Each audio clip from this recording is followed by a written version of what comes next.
from the 10 to 4 direction, and I'm actually swinging it. And when I ask a question and ask for, a yes or no, it'll swing immediately into my yes. And it makes a very large circle normally into my yes or into my no. Something that's moving will react much quicker. Now, does my hand shake? Does my hand move when it is even in the yes response? When my response comes, yes, it does.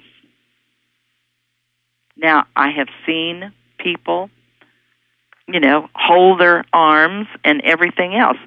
But there is an involuntary muscle that creates this in the body. You don't intend for that to happen, but it will respond with the pendulum.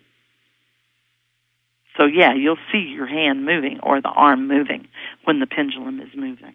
Even if it's very slight or barely noticeable? Very, very slight, yeah. Does that translate from your perspective into the fact that the body knows? The body knows, absolutely. That information is in you, and it has to come out somehow.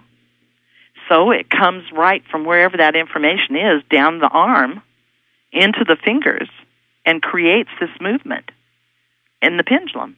Is it through the sympathetic nervous system, or do we know? I think that might be a possibility, but we don't know. But that is a good question. What has been the most perplexing task or challenge that you've had in the 30 years you've been doing dowsing, as well as Harold's, your husband? What have been some of the challenges for you, if any? With dowsing? Right. Well, of course, at first it was the disbelief of some of the things that you could do with dowsing, just like it is with most people today. I just went along for the ride, basically, to start with, until I heard a past president of the American Society of Dowsers talk about the blue ink method that I use today and teach everywhere I go. He worked for the highway department in Ohio, and they had areas on the road where they had accident after accident in the same place. And he and this buddy that worked for the highway department went out one day and decided that they were going to check these places out, and they marked them all on the map, and they were going to go back with the intention. Now, they had the intention they were going to do this, and they were going to go back and fix these areas. But he marked on it with blue ink on the map. And when they went back, they put the maps away, and they didn't go back out and do anything, but the accidents stopped happening. And a few years down the road, they moved the highway department, and when the highway department was moved, the maps were destroyed. And these accidents started happening in the same areas that they had marked on the maps. Now, that really got my attention. And I was so excited about dowsing at that point that I wanted to learn everything I possibly could. Now, I could use the rods at that point, and I could use the pendulum at that point, but I had to have something that really kicked me and wanted me to learn more. And that was the key. And that's why I say to people, go to every dowsing event that you can possibly go to. One of these days, there's going to be something that clicks with you, and it will change your life. It changed mine. Talk about the blue ink method. I don't think I understood your translation. Could you explain it again? Well, this fellow was telling about the blue ink method of what he had done with this map of the highway up in Ohio in the area that he was in. Now, we all know of places where they have accidents on a pretty regular basis in the same place. And it's an energy that is there, be it the geopathic or the electromagnetic. It's some type of energy that creates these accidents. It's not the pitch of the road, etc. When you drive down the highway, many times your car will pull over, kind of veer off to one side, and it has nothing to do with the road. It's just an energy that's going through there. Can't explain it. That pulls your car. It's a magnetic kind of thing. And Jim and his buddy had marked these places on this map so they could go back out and fix these areas. Intention, okay? But the marks were made with a blue pen.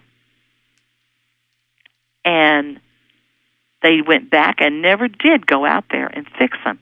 But, you know, you mentioned intent a while ago, and that was their intention, that they were going to fix these areas. The blue ink probably has nothing to do with it. But I use the blue ink because that's what he talked about. And at one time, one of the master dowsers and I did an experiment of clearing these energies, these negative energies, these adverse energies, with pink and with yellow and purple, and they all worked. But it was our intention to do it. But I do use the blue because that's what he talked about. But it works. It works for people. It works for places. You can help businesses flourish. You can, you know, help homes become more peaceful. And I use it. I use it all the time for people. How does dowsing work? Let's take a real live application. I'm just going to give you an example of something. I want you to explain how dowsing might be used to facilitate the resolve of a situation. Okay. I took some artwork to a friend's home. That friend happened to have been traveling a lot back and forth from California to Florida. And we were going to do this art sale. And I left this piece. It was like a $5,000 piece of art. And she left and came back a month later. And I went to pick up the art, and it wasn't there. It was missing, gone. She said I had taken it back, and I never took it back, okay? I know I had never taken it back. And it's been this mystery, and because she's a friend, I would never, accuse her of anything, and I don't think that she took it or anything like that. But, I mean, I checked my storage, I checked my home. There's just no way that I removed it. I remember because it was with another painting. It has been such a mystery for a year. And I would like to know, how would dowsing be used to sort this out? Well, okay. Number one, I would ask, how big is this painting? 2.5 feet across by 3 feet vertically. Okay, so it's not something we could just drop behind. No, and it's called Firestone. Okay. It was exquisite. Incredible painting. Number one, what you would have to do is ask if it is truly lost to Kim, okay? Is this painting truly lost to Kim? That's an interesting question. And I've got no, that it's not truly lost to you, okay? It is misplaced. I do that at any time anyone calls me and says they've lost anything. Because if I got a yes that it was lost to you, that would mean you would never get it back. And there's no point in me doing any more dowsing. How interesting. So, now, it's just misplaced, all right?